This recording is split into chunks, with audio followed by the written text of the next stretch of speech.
Hello, Steve Fletcher here. Welcome to another tuition video. I've kind of, this is another one of those ones where I sort of feel like I've just got to get it out. I've been, right now, you probably aren't watching this right now, but right now it's November 2021. And sort of just come out of this big Nirvana mood. Basically, it's been the 30th anniversary of the Nevermind album, and so I've done several videos about Nirvana, but they've just been in the air, basically. So loads of my students have been asking about them, as they always do, but especially at the moment. I've been doing a few grade, rock school grade pieces, and there's a couple of Nirvana stuff in there. And then the other day, waffle, I'm sorry. And then the other day, I was scrolling through social media, as you do, and I got an on this day alert for the recording of the Unplugged album, which has always been, I know I'm talking about Nevermind, but the Unplugged album has always been my go-to Nirvana album. I just think it's absolutely wonderful. And one of my favourite tracks, ironically it's not a Nirvana song, one of my favourite tracks has always been The Man Who Sold the World. And it was actually my first introduction to that song. I know Kurt Cobain says, oh, you know, that was a David Bowie song, and it is a David Bowie song. But I think, firstly, David Bowie never released it as a single. It was the name of his third album, but he never released it as a single. And for me, and I think it's fair to say quite a lot of other people, it's always been associated more with other artists than with David Bowie, especially amongst Nirvana fans. So I do think the Nirvana version has always been my go-to version. There's not a huge amount of difference between the Nirvana version and the original version. So if you sort of hear complaining that I'm doing it as a Nirvana song rather than a David Bowie song, I mean, first of all, who cares?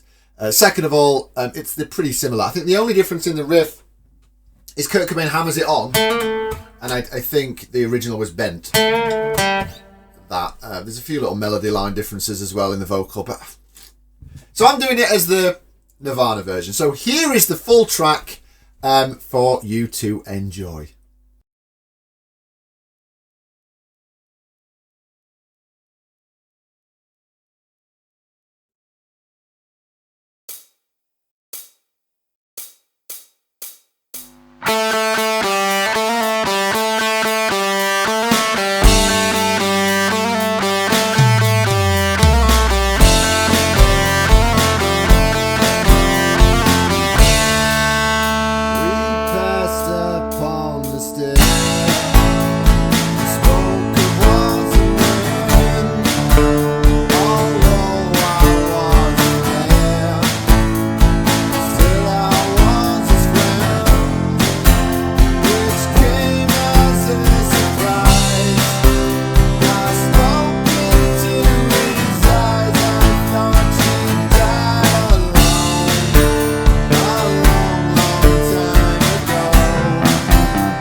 All right, so now that we've seen all of that, let's just talk about the little bits.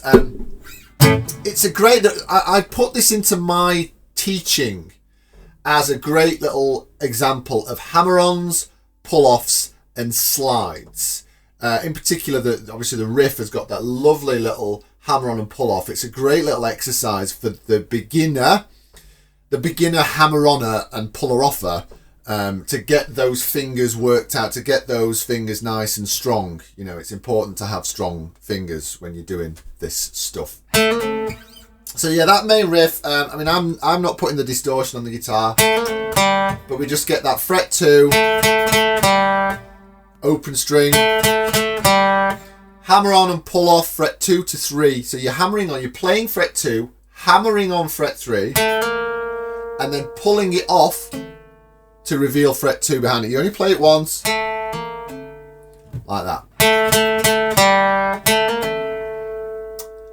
And then get that open string afterwards. Now, doing the hammer on and pull off, if you're a beginner to this, that's a little tricky technique. You know, it's hard enough sometimes to get the notes to ring when you're just doing one hammer on or one pull off. But the more you do it, the more your fingers will strengthen up to get that riff.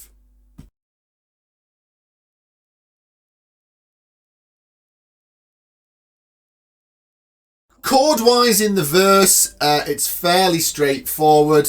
You're talking an A and a D minor and an F and some C chords. There's nothing too tricky. The thing you have to watch out, there's a couple of little things that you have to watch out for. In the bridge, and I didn't really click this until I properly listened to the track, is in the bridge there's a single bar of two beats. And it kind of goes over the vocal, so it's not immediately obvious that it's there, but it is there. So you get this like this. And when you change to the A, 1, 2, 3, 4, 1, 2, 1, 2, 3, 4. So it just that lurches over that 2 beats. And again, it might be something you're not familiar with, changing time signatures in the middle of the song. It's kind of one of those weird things where, I mean, I didn't even hear it until I'd sat down to write the song out. So it might be one of those things, if you know the song really well, I'm assuming you do if you're a Nirvana fan, then you'll probably just do it without thinking about it. It's when you sit down and think about it that it starts to get a little bit confusing. So just watch out for that in the bridge. Chorus-wise, again, nothing too terrifying. C, F, there is a C sharp in there. So for those of you who have followed my tuition guide and you've done your bar chords and stuff, it's that 5th string major bar chord, but on fret 4 and 6. And you know, you're watching the video just now, and anyone who has lessons with me knows that I don't form that bar chord the proper way.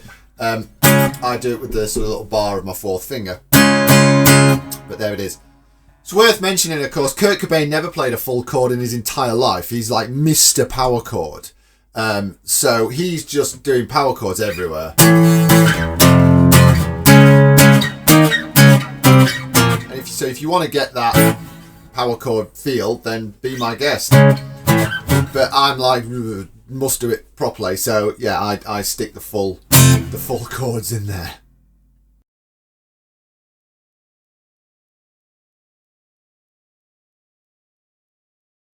Now, a great little one for slides. The solo is a great little one for the slide technique. He actually mentions an odd little thing. He does mention, you know, he makes that famous quote of, "I didn't screw it up." He kind of does. Only a little bit. There's the first slide in the solo where it's... I've included it for the purists. I've put that mistake in there. You just saw it. But he slides up and he's aiming for fret 9. And what he does is he hits fret 8, kind of panics a bit, goes to fret 10, realises that that's not right either, and then goes back to fret 9 and sets up bass there. So you get this. You get that sort of 8 to 10 to 9. If you want to be really like official about it, you can just go to fret 9.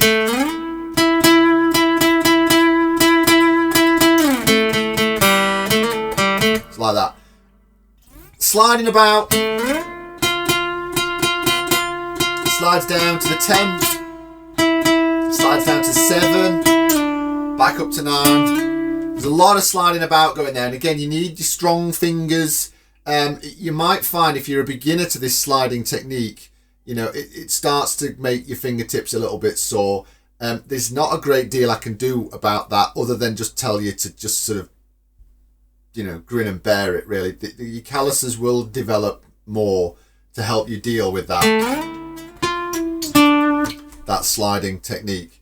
But it's a really good one to just get to grips with that slide. And of course, as a solo, it's really, really simple. It's all on one string. So you can just sort of take it apart as a little exercise and just sort of, you know, think about where you're going, you know, get it sounding nice and right before you start trying to put it into the track. But there you go. So thanks very much for watching, everyone. Don't forget to like, don't forget to share, don't forget to subscribe. If you're after the tabs, they are available direct from me. All you have to do is follow the link in the description. The backing track is also available. If you, again, down there, the backing track for this, if you want something to play along to. But all being well, I'm going to try and leave Nirvana behind, but I probably won't. And we'll see you next time, boys and girls. Bye-bye.